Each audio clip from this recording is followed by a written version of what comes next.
بسم اللہ الرحمن الرحیم۔ السلام علیکم ورحمۃ اللہ وبرکاتہ۔ کیسے ہو بچوں؟ ٹھیک ٹھاک ہو؟ ایک نئے حدیث کے ساتھ ایک بار پھر آپ کی خدمت میں حاضر ہوں۔ آج ہم پڑھیں گے حدیث نمبر 3 جو آپ کے سامنے لکھی بھی گئی ہے، اس کا ترجمہ بھی موجود ہے۔ آپ کتاب نکالے، کتاب میں حدیث نمبر 3 جو ہے وہ ہے پیج نمبر 29 پر۔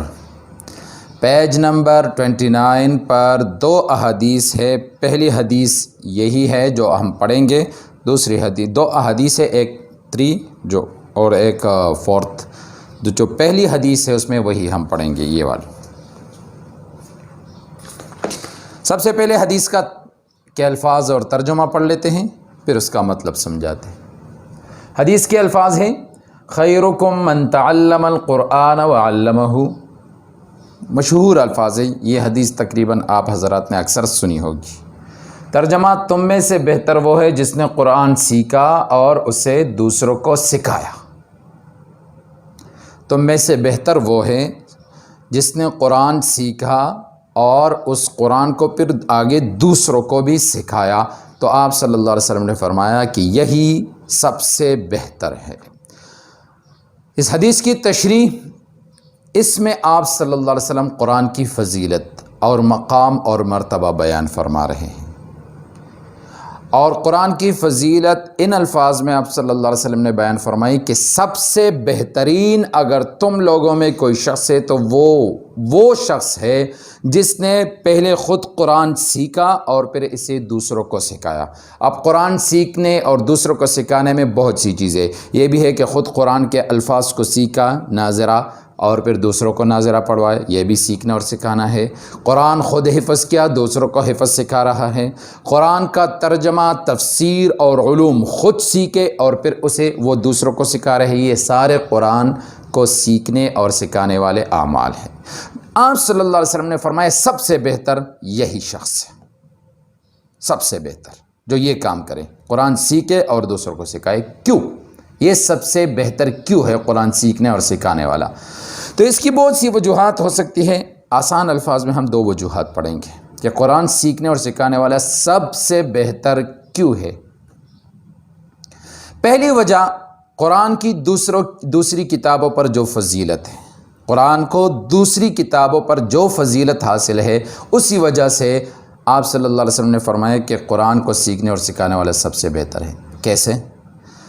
قرآن مجید کو دوسری تمام کتابوں پر وہ فضیلت حاصل ہے، وہ برتری حاصل ہے جو اللہ رب العالمین کو تمام مخلوقات پر ہے۔ یعنی جس طرح اللہ رب العالمین تمام مخلوقات سے افضل ہے، جو مرتبہ حاصل ہے، اسی طرح قرآن مجید تمام کتابوں سے افضل کتاب ہے۔ اور جس طرح قرآن مجید تمام کتابوں سے بہتر، تو اس قرآن کو سیکھنے اور سکھانے والا پھر تمام انسانوں سے بہتر ہوگا۔ ظاہری بات ہے، جو کتاب تمام کتابوں میں سب سے بہتر کتاب ہوگی تو اس کتاب کو سیکھنے اور سکھانے والا بھی سب انسانوں میں سب سے بہتر ہوگا۔ اس وجہ سے آپ صلی اللہ علیہ وسلم نے فرمایا کہ تم میں سے بہتر وہ ہے جس نے قرآن سیکھا اور دوسروں کو سکھایا۔ یہ پہلی وجہ۔ دوسری وجہ، جو قرآنی علوم ہے، قرآن کے اندر جس قسم کے علوم ہیں، ان علوم کی وجہ سے قرآن کو سیکھنے اور سکھانے والا سب سے بہتر ہوتا ہے۔ کیسے؟ دیکھیں، بنیادی طور پر 3 طرح کے علوم ہوتے ہیں، 3 قسم کے۔ نمبر 1، وہ علوم جو انسان کو صرف دنیاوی فائدہ پہنچائے، دنیا کا فائدہ، یہ فزکس، کیمسٹری وغیرہ یہ چیزیں جو ہوتی ہیں۔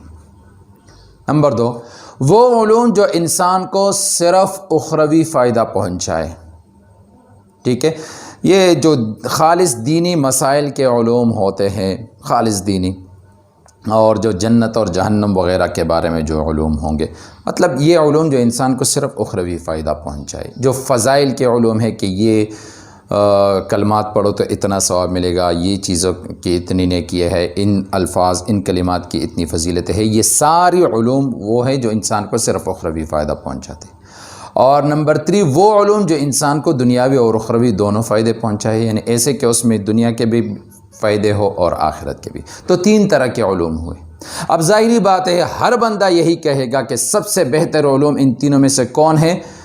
جو انسان کو دنیاوی فائدہ بھی پہنچائے اور آخرت کے فائدے بھی پہنچائے، یہ سب سے بہتر علوم ہے۔ اور ایسے علوم کا سب سے بڑا چشمہ قرآن ہے، ایسے علوم سب سے زیادہ قرآن میں ہے۔ قرآن ایسے علوم سے بھرا پڑا ہے جو انسان کو دنیاوی اور اخروی دونوں فائدے پہنچاتے ہیں۔ اچھا، جو علوم میں سب سے بہتر علوم ہے وہ قرآن مجید میں ہے، وہ قرآن مجید میں ہے۔ تو جو اس قرآن کو خود سیکھتا ہے اور اس کو دوسروں کو سکھاتا ہے وہ انسانوں میں سب سے بہتر، ٹھیک ہے؟ یعنی جو کتاب، جس کتاب میں سب سے بہتر علوم ہیں، جس کتاب میں علوم میں جو سب سے بہتر علوم ہے وہ جس کتاب میں ہو، تو اس کتاب کو سیکھنے اور سکھانے والا بھی انسانوں میں سب سے بہتر ہوگا۔ اس وجہ سے آپ صلی اللہ علیہ وسلم نے فرمایا کہ سب سے بہتر وہ ہے جو قرآن سیکھے اور دوسروں کو سکھائے۔ بہرحال اللہ رب العالمین کی آخری اور سب سے مقدس اور سب سے عظیم کلام ہے۔ اس کلام کے ساتھ جس کی جو نسبت پیدا ہو گئی، جس نے اپنا جتنا تعلق بنایا، اتنا ہی وہ بندہ سنور جائے گا، وہ بندہ فضیلت والا بن جائے گا، وہ بندہ دنیا اور آخرت میں سرخرو ہوگا۔ تو اللہ کے کلام کے ساتھ جڑا رہنا چاہیے، اس کو سیکھنا چاہیے اور اس کو دوسروں کو سکھانا چاہیے۔ اس کے الفاظ سیکھ سکتے ہو، الفاظ تو ظاہری بات ہے مسلمان ہے وہ تو سیکھنے ہوں گے، آگے اگر موقع اللہ نے دیا ہے اور اس کو زبانی یاد کر سکتے ہو، حفظ کر سکتے ہو، بہت بہتر ہے۔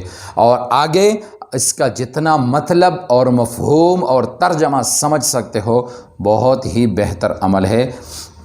اچھا، یہ تو حدیث کے ہم نے اپنے الفاظ میں تشریح کی۔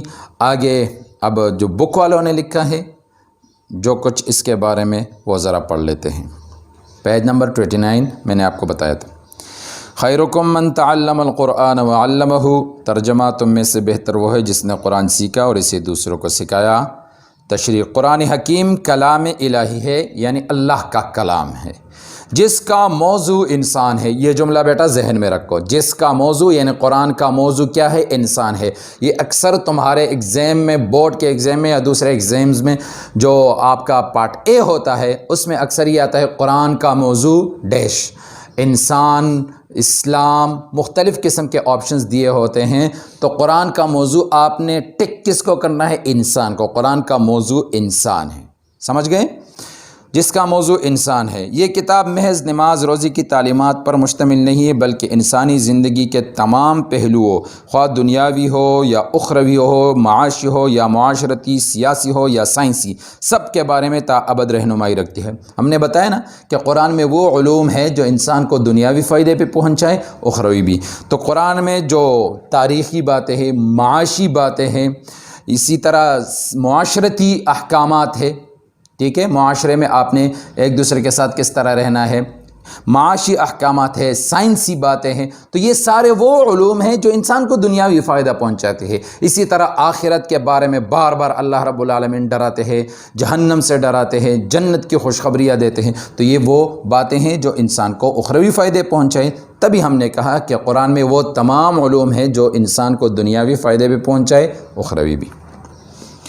ہم آخرت میں بھی اس وقت تک کامیاب نہیں ہو سکتے جب تک ہم اپنی دنیاوی زندگی کو قرآنی تعلیمات کے سانچے میں نہیں ڈھال لیتے۔ اس لیے ضروری ہے کہ ہم قرآن مجید پڑھیں، سمجھیں اور عملی زندگی میں اس کی پیروی کریں، نیز دوسروں تک اس کا پیغام پہنچائے اور اس پر عمل کرنے کی ترغیب دے۔ وآخر دعوانا ان الحمد للہ رب العالمین۔ اللهم انفعنا بما علمتنا وعلمنا ما ينفعنا وزدنا علما